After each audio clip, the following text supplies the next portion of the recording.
Buitrago de Redman Noticias. Sí. El doctor Jaime Arias acaba de decir que hay una preocupación frente a los próximos años de cómo se va a lograr sustentar económicamente el POS. Él dice que se estaría necesitando entre 5 a 10 billones de pesos anuales y que eso obviamente estaría buscando siempre, como estamos corticos de plata, una reforma tributaria. ¿Cómo va a ser el gobierno, cómo va a ser el Estado para mantener el POS y todo lo que implica esto económicamente? Bueno, antes de responder la pregunta, yo quisiera hacer un pequeño recuento de en qué consiste la ley estatutaria. Tal vez el punto más importante, la salud se consagra como un derecho fundamental autónomo. Lo que hace la ley estatutaria en última instancia, es decir, la jurisprudencia de la Corte Constitucional, la vamos a incorporar a la legislación para tener mucho mayor coherencia en las normas que rigen el sector salud. Antes, podríamos decirlo de esta manera, la jurisprudencia iba por un lado, la legislación iba por el otro. La ley estatutaria junta las dos cosas. Nos define reglas más claras para el funcionamiento del sistema de salud. Dice, por ejemplo, los determinantes sociales, que son aquellas cosas que no son necesariamente salud, pero que afectan la salud, no van a ser financiadas con recursos del sistema de salud, sino con recursos adicionales al sistema de salud. Nos dice también que para algunas tecnologías y algunos servicios no pueden utilizarse recursos públicos. Define, como ya se ha dicho, algunas restricciones o exclusiones. Aquello que no tenga evidencia científica, aquello que sirva a un fin eminentemente cosmético, aquellas tecnologías experimentales o que no tengan registro sanitario o que tengan que ser prestadas por fuera del país. Yo creo que eso también nos clarifica las reglas de juego en el sistema de salud. Nos avanza en algunos temas importantes, como se ha dicho una y otra vez, convierte la política de precios en una política de Estado. Todos los sistemas de salud tienen desafíos de sostenibilidad hacia el futuro. Todos tienen que enfrentar lo que se conoce como presión tecnológica. Todos tienen que enfrentar el envejecimiento de la población, lo que podríamos llamar la presión demográfica. Todos tienen que enfrentar las demandas de las clases medias. Todo el mundo quiere todo y lo quiere todo ya. Eso lo vivimos en Colombia. Lo que hace la ley estatutaria es definir unas reglas de juego más claras y de alguna manera decirnos la definición de los beneficios hacia el futuro va a ser mucho más implícita que explícita. Eso nos impone ciertos desafíos, pero tenemos 2 años para armar este cuento bien armado en lo que se llama los mecanismos para definir la forma como se va a definir ese plan de beneficios. Yo no diría que uno podría en este momento comprometerse con una cifra y decir lo que está contenido en la ley estatutaria tiene un costo anual de 5 billones de pesos. Ese cálculo es aventurado, está avanzado en unas extrapolaciones que yo no diría que son falsas, pero son al menos inciertas hoy en día. Tenemos, eso sí, los retos de sostenibilidad, pero los vamos a enfrentar con una regla que define las reglas de juego de mejor manera y que hace una cosa fundamental en un sistema de salud que había perdido la confianza pública, es generar mayor confianza y decir la apropiación de lo que aquí está, de estos derechos, de estos principios y de estos deberes, tiene que hacerse con corresponsabilidad, todo el mundo contribuyendo. Ministro, buenas tardes. Las asociaciones de pacientes y en particular la Mesa Nacional por el Derecho a la Salud están hablando de que esta ley estatutaria entraría en contravía con lo que se propone en el Plan Nacional de Desarrollo. ¿Es eso cierto? Es absolutamente falso. Siempre dijimos desde el comienzo lo siguiente, la ley estatutaria define el qué, define cuáles son los beneficios, acota la responsabilidad del Estado, define esos principios y esos derechos. El cómo lo definen las leyes ordinarias. Por ejemplo, cuando dice la ley del plan de desarrollo, vamos a tener en el Fondo de la Salud un FOSIGA, una unidad de gestión independiente, que no contenga las subcuentas que tiene hoy en día y que va a acumular todos los recursos del sistema de salud. Ese es un tema meramente administrativo que en nada riñe con las definiciones conceptuales que tiene la ley estatutaria en salud. Yo sinceramente no entiendo esa crítica.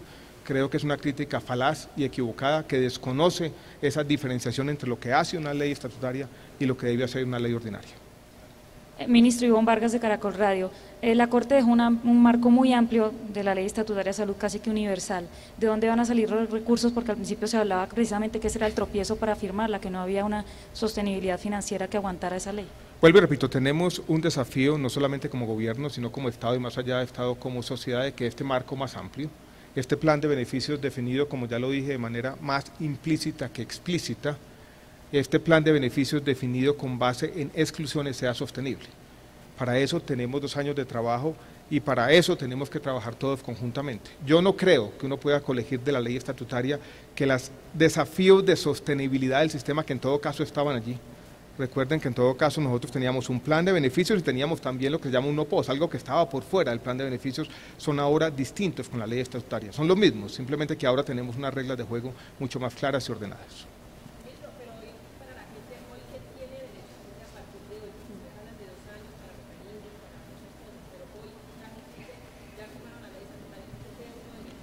La gente hoy en día está el mismo plan de beneficios y están los medicamentos no POS tal cual como existen hoy en día. Lo que tenemos son, vuelvo y repito, reglas de juego más claras. Hay un tema que se ha enfatizado en la ley estatutaria, que surgió como un punto menor que es importante, es la obligatoriedad de la prestación de servicios de urgencias, que se ha presentado como el fin del paseo de la muerte. Yo creo que eso también es importante. Pero yo quisiera que concibiéramos la ley estatutaria como un elemento más de una serie de políticas acumulativas que han ido mejorando y fortaleciendo esos derechos de la gente. La igualación de los planes de beneficios, la misma cobertura universal, la ampliación del POS que se dio en los últimos años, la misma política farmacéutica que ha hecho todas estas medidas sostenibles, los mismos políticas, dijéramos, financieras, desde el giro directo hasta la compra de cartera, hasta el uso de cuentas maestras, hasta el mismo fortalecimiento de los programas de inversión en los hospitales públicos. La ley estatutaria nos consolida esa serie de políticas y es un eslabón más de una cadena de mejoramiento. Yo creo que plantear esto como un antes y un después podría llevarnos, dijéramos, a una interpretación tal vez maximalista que no es del todo cierta y puede generar unas expectativas más allá de lo conseguible en el corto plazo. Quiero que concibamos esta ley estatutaria también como un elemento más de una serie de políticas que han venido mejorando y mejorando de manera sustancial y sistemática el sistema de salud.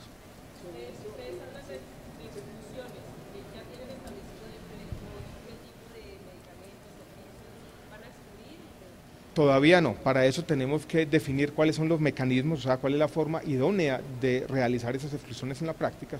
El POS, el Plan Obligatorio de Salud, los beneficios al que tienen acceso los colombianos, que es el mismo en el régimen subsidiado y contributivo, es hoy el mismo que era ayer. Sobre eso nada ha cambiado. ¿Alguien?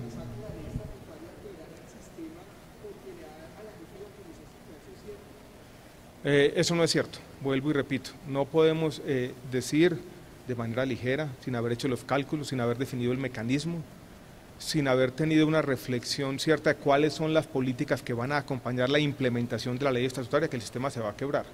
El sistema de salud de Colombia, como todos los sistemas de salud del mundo, tiene un desafío de sostenibilidad. Tenemos nuevas tecnologías que están llegando, tenemos el envejecimiento de la población, tenemos las demandas sociales, con eso tenemos que lidiar. La ley estatutaria nos da un marco adecuado, legítimo, que también es muy importante. Esto fue producto de una iniciativa de la sociedad civil, una ley que mejoró de manera sustancial en el Congreso y que hoy se está sancionando después del aval previo de la Corte Constitucional. Está la sociedad civil, está el legislativo y están nuestras cortes trabajando el gobierno en todo ese proceso. Eso le da a esto una legitimidad que no tenían las otras leyes, yo creo que eso es importante. También para generar confianza y para entre todos asumir este reto, un reto que implica corresponsabilidad. Aquí todo el mundo tiene que entender, y yo creo que hay una ética que trasciende lo que dicen las leyes, de que todos los sistemas de salud tienen que tener límites razonables. Y todos los agentes del sistema tienen que ser capaces de trabajar con lo que hay, que se va a ir ampliando progresivamente según la forma como lo señala la ley estatutaria. Esto es un plan definido de manera diferente, más implícito que explícito.